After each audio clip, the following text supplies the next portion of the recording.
I am your host, Kia Leiani, and tonight I brought y'all a heavy hitter, a headliner, the hilarious comedian CP. How you doing? What up, though? You right? Yes, sir. Good to see you, man. Good to be on here too, man. I'm happy to have you, brother. For sure. Listen, so you just killed your first show here at Big Laugh Comedy Club.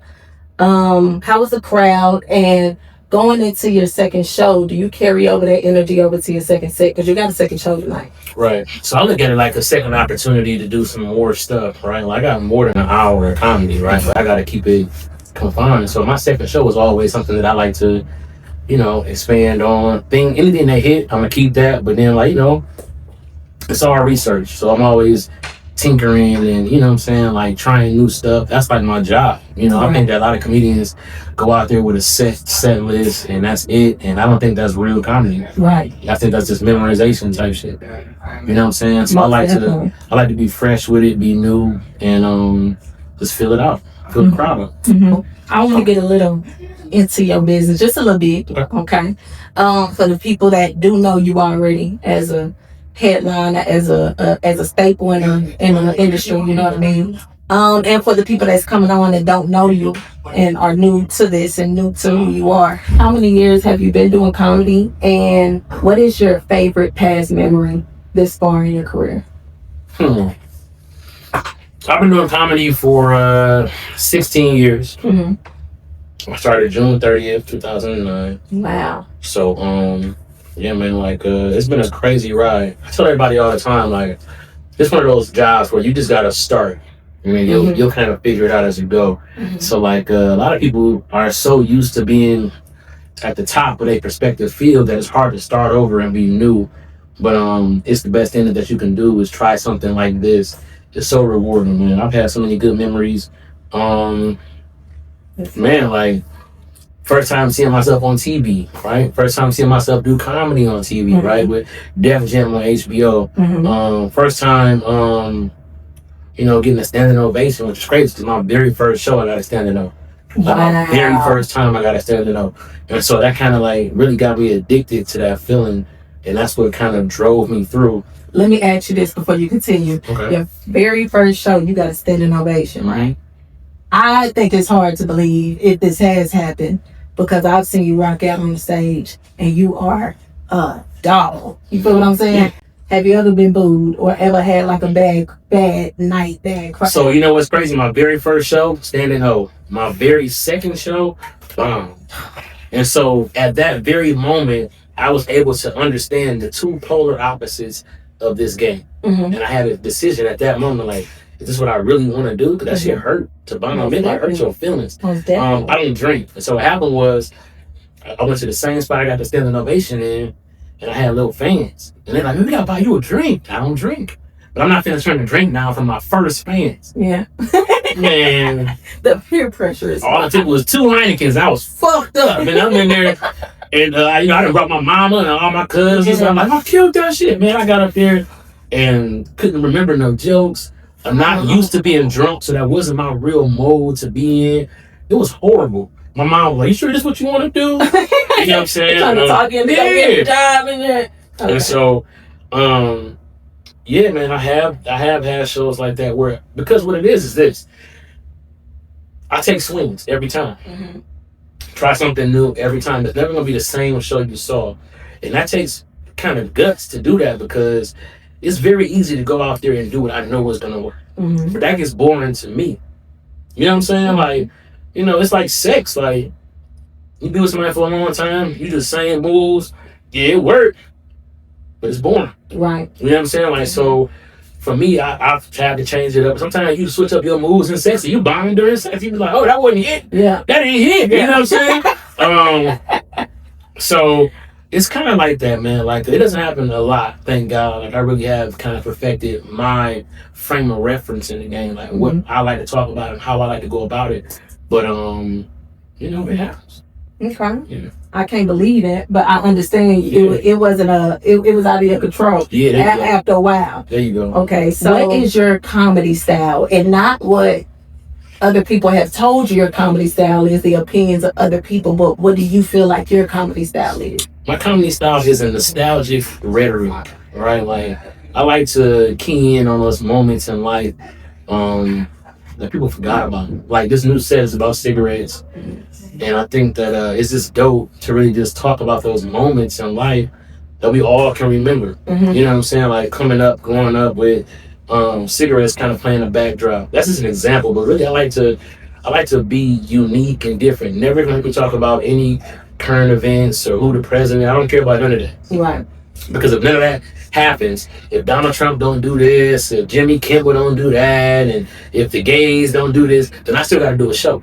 So I can't rely on what the current events are to make sure that I got a good show. And so I learned very early, like, dog, I need to dig deep within my life and give them my experiences, my point of view, my frame of reference, and let that just be how I'm unique. So I just do that. As an upcoming comedian, I take that in. You know what I mean? Because that is something that us, especially with what's going on, and it seems like the First Amendment is being snatched away. You know, that's kind of a thing to teeter on. So with you saying that, it's really digging deep into your story and your life to bring in the material where can't nobody, you know, stop you from. Well, you have to understand that the First Amendment is being exhausted right now with the amount of podcasts and the amount of people we've given a platform to. Right. And what the name of the game is turned into is you can't just say anything willy-nilly for the sake of saying it. Right. Like you have to have a reason behind anything you say, but you can say anything you want. If that makes sense to you. You can say whatever you want, but just make sure that you mean it and that you're willing to stand on it and die about it. Right. You know what I'm saying? Or die on that hill or whatever. I ain't saying you gotta die for your shit, but I mean it can be that serious sometimes, yeah. So all that willy-nilly, you know, I think willy-nilly First Amendment shit is out the way. Yeah. Most definitely. Yeah, but you know, you still can get out how you want to get out. What is your favorite city to do comedy in? Trying to stump you because you've been everywhere. I've been everywhere, man. So New York is a great spot because New York comedians work, and I love to work. LA is about showcasing, right? So you go to LA when your shit is polished and good because that's where you go to show the world. For sure. New York is the grind. You can do 6 shows a night. 6 of them is some underground, small little comedy club shit, but you honing your craft. So I do like that, but I love a show. I love the show of it, right? Like I do a great show. So for me, LA is really one of my favorite spots. I would probably say LA is number 1 right now for me. And then New York is a close second, just because those are 2 huge comedy meccas. I like to call those satellites, because when you go to LA, whatever you do in LA is everywhere, right? So like people know me because I'm in LA and I'm with all of the big time comedians who really moving and shaking. Right. We collab and we do stuff, and it can come out because you know LA is all about the film and the release. New York is about karate school. It's like getting in the dojo and really. You know what I'm saying? And then the 3rd place will probably be, man, that's where it gets tricky. I don't know, man. It's like 5 cities tied for number 3, man. You got Chicago. Chicago's dope. I just did a show. Very dope. Yeah, you know, just because it's a mix of the kind of niggas that understand what you're talking about, but also the intelligence to listen and really engage as an audience. Madison, Wisconsin is a great comedy town. If you ever go there, yeah, they got some shit. Wow. You know, so they got a great club up there. I forgot the name of it, like Off 5th or something like that. Don't quote me. Sorry, y'all. I forgot the name. And then I do like Dallas. Dallas is very nice. It's my first time being here, but I really love Houston too. Yeah, Houston is lit. So what is your inspiration to continue to give what you give to this industry? This is what I always wanted to be. Everything else is extra, right? Like, I've always just wanted to be a comedian that was mentioned in the greatness. Okay. Right? So, like, they'd be like, oh, who all was up there? And to be one of the names that you say to express how live the night was, that was a dream for me. Yeah. Who was up there? Oh, man, Dave Chappelle, Martin, CP, Kevin Hart. Like, if you do that, for me, that psychologically justifies everything that I've gone through to get where I'm at. I love that. All right, last question I'm gonna ask. Who is your idol, and who did you look up to that made you want to be a comedian and want to be an entertainer? Eddie Murphy made me want to be a comedian, but I knew that I couldn't be Eddie Murphy, right? And I think that's deep when people understand. It's like, I was a fan of a lot of these guys, but I wouldn't dare emulate them. I think that to their very core value is something to take away from all of them. Richard Pryor could tell a story where in the story, different inanimate objects would be animated and alive. I liked them. Eddie Murphy was the beginning of comedians being fresh and not being kind of nerds, which we are, but to add a little swag to it, and let the comedy come from a place of not just being laughed at, but enjoying it with the crowd. Eddie Murphy was great at that, bringing you in with his stories, and he adapted a lot from some of the greats too. But then you got people like Tommy Davidson. Well, I've said time and time again, who just, as for a young man, his energy, his he really resonated with the way that the 90s and early 2000s, kids got smarter, man. Like, we were taking in different media, so Tommy Davidson was quick with it, high energy, dealing in Philly, his Shaq All-Star set. Like, I mean, just like, I've always been in awe of Tommy Davidson. And then just Dave Chappelle adds a certain level of cool to it. Dave Chappelle, he is the epitome of stand on what he says. Gotcha. He stands on it. Like, he, it's just, he has his opinion, and he stands in that perfectly. And I think that there's a piece to take from all of these guys. If you just watching one dude, you kind of missing the whole gambit of what it's about.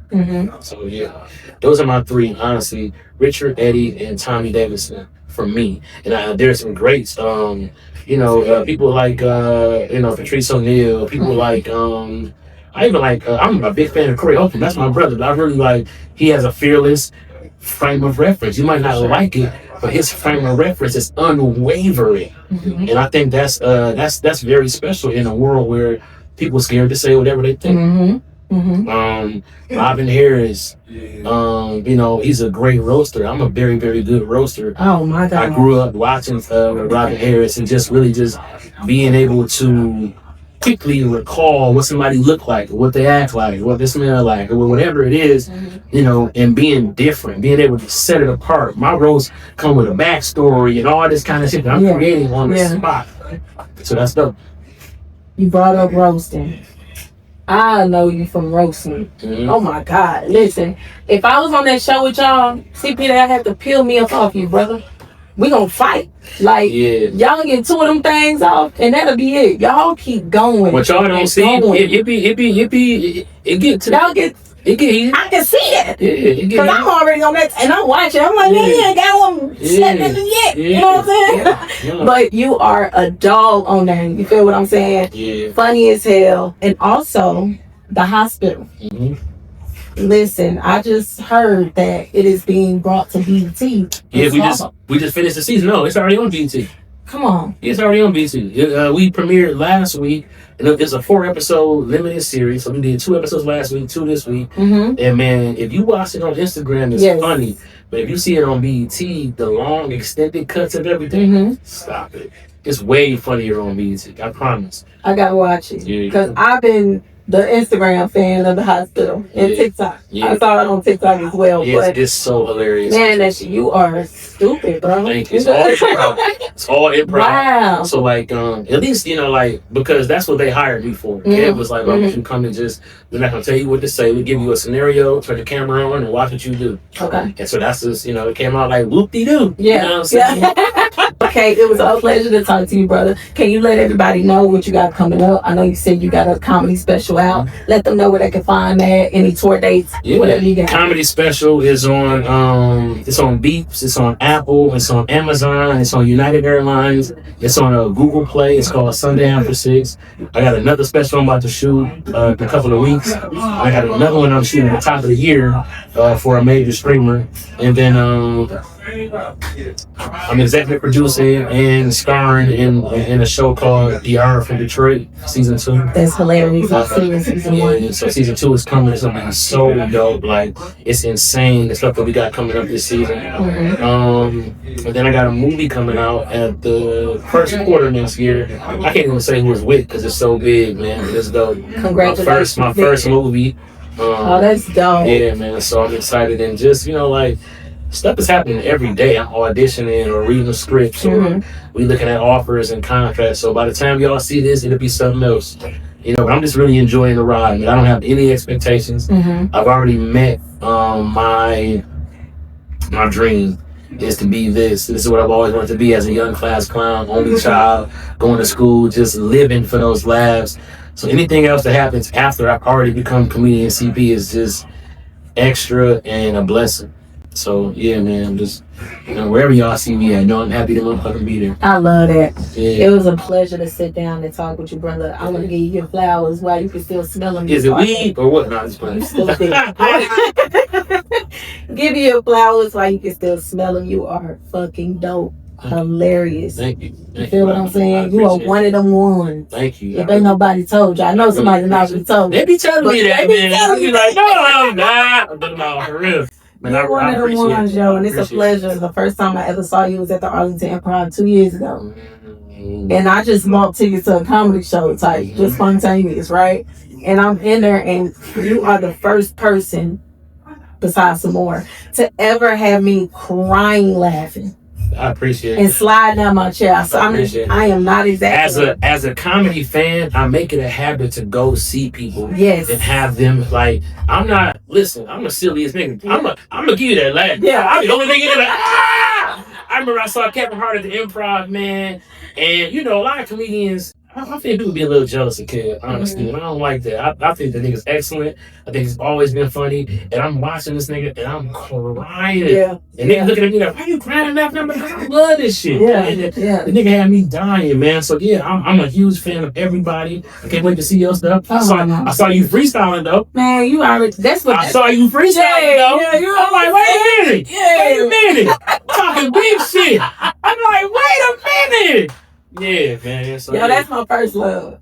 Oh, that's music. rap I've too. been doing music since I rap too. All comedians rap. All comedians rap because you gotta have that mind, able to think fast, but think fast on topic and have it make sense. So we always end up freestyling just to have some fun and give our brain a rest from having to come up with these complex ass stories all the time. So it definitely is something. So I respect it. I saw the bars. Thank you, sir. It's always intriguing the real niggas make. You already know what I'm saying. With Kia Leiani and comedian CP. Thank you for coming, brother. Yes. Peace. Thank you.